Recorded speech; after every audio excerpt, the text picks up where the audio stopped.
how can they be sustainable? And we have an interesting interview coming up where you get to hear from some of the entrepreneurs on what it takes to run a successful business. And our business editor, Peter Kaba, has more. Well, indeed, thank you very much for joining us. As indicated earlier, we want to talk about sustainable and inclusive business in Kenya. This, of course, is the exact opposite of what has been happening in some of these places in the country when we hear about corruption, scams, and that sort of thing. What does it mean when you say that you want to have a business that is future-proof, a business that will continue to grow, continue to provide jobs for the economy, and indeed continue to provide a livelihood for Kenyans? Well, to take that conversation apart, I have with me here in studio 3 different people to be able to give us some expert insight into just that. First, of course, is Corinne Boomsma. She is from Sustainable Inclusive Business in Kenya, a non-profit based here in Nairobi. Karibu sana. Thank you. Also with us here today is Tony Ndongo. He is the brains behind Kitabu, an app that focuses on education and, well, from the technological perspective, and something, of course, that we want to dig quite deep into. And Richard Ndiga, he is the sustainability manager at Serena. Karibu Thank sana. you for having me. Asante sana. We want to start off with you, Corinne, and ask, when we talk about sustainable and inclusive business, what exactly is this? Yeah, sustainability is simply there to sustain, so to become future-proof. And inclusiveness means that you include people and also the planet into your business approach. And we would say, if you are responsible for your full business impact, and that impact is positive, then you look at within your business, in the value chain, up to the end consumer. And if you do that and you link that whole ecosystem together and you feel responsible for it and have a positive impact, your business is there to sustain, you can guarantee quality, and you leave no one behind. Yesterday, the economic survey came out, and it said that the economy had created about 832,000 jobs. That, of course, is over the year 2016. But a lot of people keep asking about the quality of this work, whether indeed it can enable people to get a livelihood. SMEs are a large part of this economy. Do you think they are creating jobs that indeed can give the sort of quality life and quality pay that people are looking for? Sure, I think they can definitely do so, especially when you do look at your whole value chain and you do take care of your people within your business and give their career opportunities. You grow your business, but you also grow people.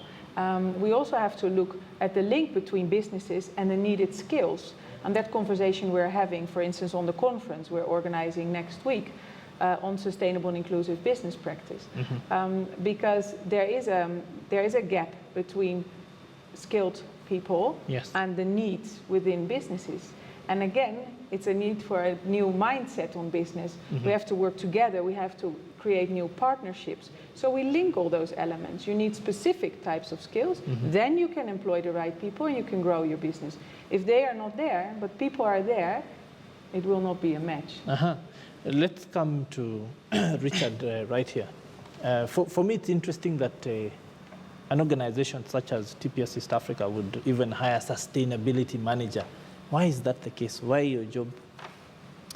I think if you look at it,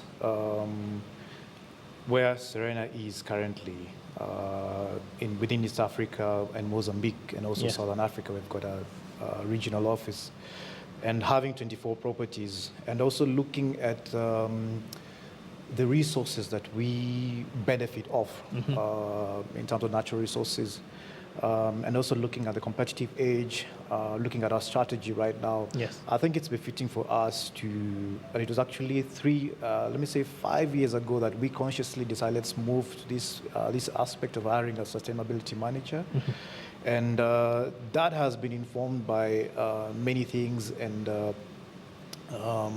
that we have aligned ourselves in terms of profit making, in terms of looking at the holistic picture, not only for the bottom line, and also where we want to go in the next couple of years, which has stated for us to deploy sustainable, responsible practices, which, however, has been in practice for the last 40 years. It's only right now that we're consciously aligning ourselves with sustainability practices. I want you to talk to us about some of those practices, what it means when you say that you want to exploit these resources in sustainable fashion so that it can be done over a much longer period into the future.